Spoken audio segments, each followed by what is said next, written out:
Welcome back to my channel. ಹೊಸದಾಗಿ channel ನೋಡ್ತಾ ಇದ್ದರೆ ಸಬ್ಸ್ಕ್ರೈಬ್ ಮಾಡಿಕೊಂಡು ಸಪೋರ್ಟ್ ಮಾಡಿ.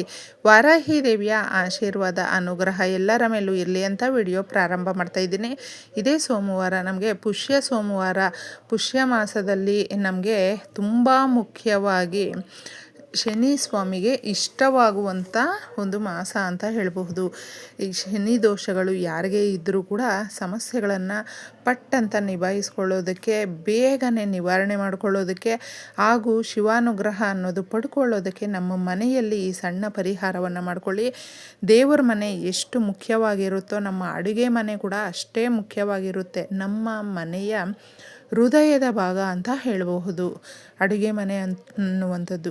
ಪ್ರತಿಯೊಬ್ಬ ಹೆಣ್ಮಕ್ಳು ಕೂಡ ಪ್ರತಿಯೊಬ್ಬರಿಗೂ ಕೂಡ ಮನೆಯ ಸದಸ್ಯರಿಗೆ ಪ್ರೀತಿಯಿಂದ ಅಡುಗೆ ಮಾಡಿ ಪ್ರೀತಿಯಿಂದ ಬಡಿಸುವಂಥ ಜಾಗ ಅಂತ ಹೇಳಿದ್ರೆ ಅಡುಗೆ ಮನೆ. ಅಡುಗೆ ಮನೆಯಲ್ಲಿ ಶ್ರೀ ಮಹಾಲಕ್ಷ್ಮಿ ಇರ್ತಾಳೆ, ಅನ್ನಪೂರ್ಣೇಶ್ವರಿ ಇರ್ತಾಳೆ.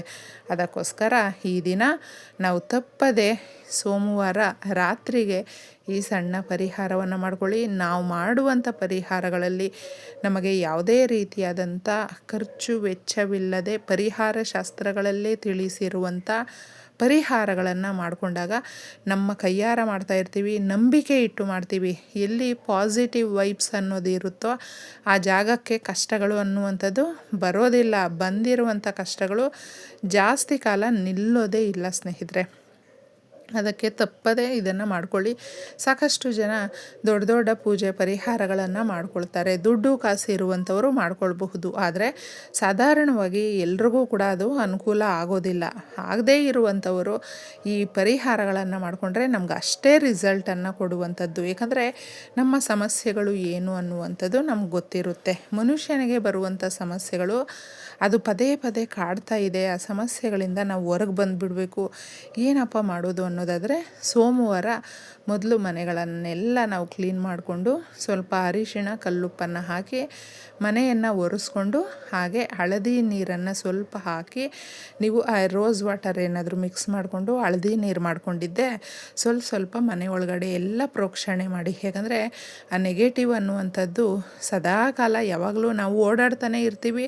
ನಮ್ಮ ಮನೆಗೂ ಯಾರಾದರೂ ಬರ್ತಾನೆ ಇರ್ತಾರೆ, ಕೆಲಸಕ್ಕೆ ಹೋಗಿರ್ತೀವಿ, ಬರ್ತೀವಿ. ಈ ರೀತಿ ಆ ನೆಗೆಟಿವ್ ಅನ್ನೋದು ಬರ್ತಾನೇ ಇರುತ್ತೆ. ನಾವು ಪ್ರತಿ ಬಾರಿ ಮಾಡ್ಕೊಳ್ತಾ ಇರಬೇಕು. ಅದನ್ನು ಮಾಡ್ಕೊಳ್ದೆ ನಾವು ಹಾಗೇ ಬಿಟ್ಬಿಟ್ರೆ ಏನಾಗುತ್ತೆ ಅಂದರೆ ಆ ಕಷ್ಟಗಳು ಪದೇ ಪದೇ ಈಗ ಕಾಡ್ತಾ ಇದೆ ನೋಡಿ, ಅದಕ್ಕೆ ಎರಡರಷ್ಟು ಅಂತ ಆಗಿಬಿಡುತ್ತೆ. ಮನೆಯಲ್ಲಿ ಯಾವಾಗಲೂ ಹೊಂದಾಣಿಕೆ ಅನ್ನೋದು ಕೊರತೆ ಆಗಿಬಿಟ್ಟಿದೆ. ನಾವೇನೋ ಹೇಳ್ತೀವಿ, ಅವ್ರು ಇನ್ನೊಂದು ಅರ್ಥ ಮಾಡ್ಕೊಳ್ತಾರೆ. ಈ ರೀತಿ ಮನೆಯಲ್ಲಿ ಪದೇ ಪದೇ ಜಗಳ ಆಗ್ತಾಯಿದೆ ಅಕ್ಕ.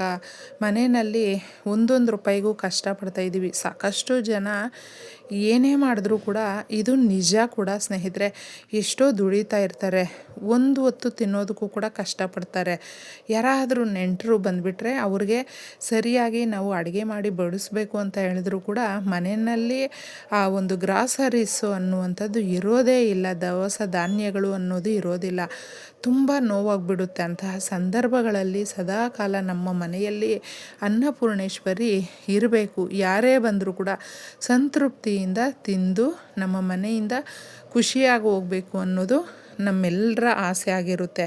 ಆ ಥರ ಇದ್ದಾಗ ನಿಜವಾಗಲೂ ಯಾರ ಮನೆಯಲ್ಲಿ ಸದಾಕಾಲ ದವಸ ಧಾನ್ಯಗಳಿಗೆ ಕೊರತೆ ಇರೋದಿಲ್ಲ, ಅವರೇ ಶ್ರೀಮಂತರು ಸ್ನೇಹಿತರೆ.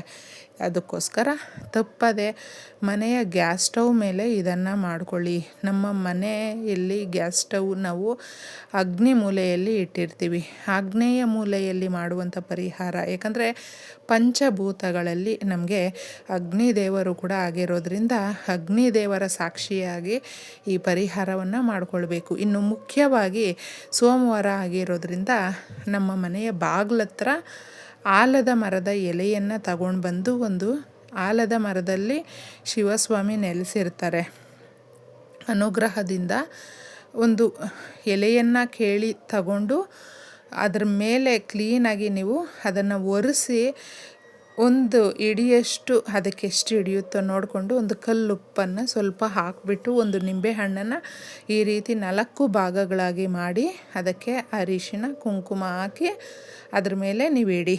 ಎಷ್ಟು ಜನ ಇದ್ದರೂ, ಎಷ್ಟೇ ನರದೃಷ್ಟಿ ಇದ್ದರೂ, ಎಷ್ಟು ನಿಮ್ಮ ಮೇಲೆ ಕೆಟ್ಟ ಪ್ರಭಾವಗಳು ಬೀರ್ತಾ ಇದೆ ಅಂತ ಹೇಳಿದ್ರು ಅದು ಯಾವುದು ಕೂಡ ನಿಮ್ಮ ಮನೆ ಮೇಲೆ ಆಗಲಿ ನಿಮ್ಮ ಮೇಲೆ ಆಗಲಿ ಅದರ ಕೆಲಸ ಮಾಡೋದೇ ಇಲ್ಲ, ರಿವರ್ಸ್ ಹೋಗ್ಬಿಡುತ್ತೆ. ಅಷ್ಟೊಂದು ಶಕ್ತಿದಾಯಕವಾಗಿರುತ್ತೆ. ಅದನ್ನು ಮಾರನೇ ದಿನ ನೀವು ತೆಗೆದು ಯಾರು ತುಳಿದೇ ಇರುವ ಕಡೆ ಬೆಳಗ್ಗೆ ಹೇಗಿದ್ದರೂ ನಾವು ಎದ್ದೇಳು ಬಿಡ್ತೀವಿ ಬೇಗ, ಕವರಲ್ಲಿ ಹಾಕಿ ತೆಗೆದು ಆಮೇಲೆ ನೀವು ಹೊರಗಡೆ ಗೂಡಿಸಿ ತೊಳೆದು ಏನಾದರೂ ಮಾಡ್ಕೊಳ್ಬಹುದು.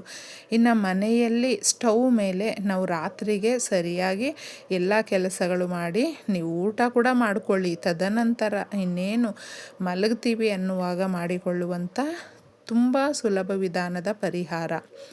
ಒಂದು ಪ್ಲೇಟನ್ನು ತಗೊಳ್ಳಿ.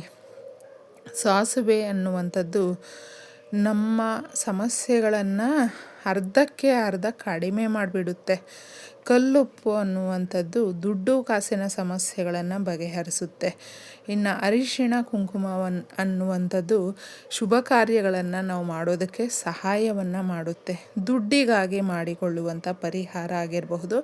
ಅದು ಕಾಯಿನು ₹1 ಲೋಹದಿಂದ ಮಾಡಿರ್ತಾರಲ್ವ, ಅದು ತುಂಬ ಇಷ್ಟ ಲಕ್ಷ್ಮೀ ದೇವಿಗೆ. ಅದಕ್ಕೋಸ್ಕರ ತಪ್ಪದೆ ಇಷ್ಟನ್ನು ನೀವು ಒಂದು ಪ್ಲೇಟಲ್ಲಿ ಅರೇಂಜ್ಮೆಂಟ್ ಮಾಡ್ಕೊಳ್ಳಿ. ನೀಟಾಗಿ ಸ್ವಲ್ಪ ಹಾಕಿ, ಜಾಸ್ತಿ ಏನು ಹಾಕೋ ಹಂಗಿಲ್ಲ.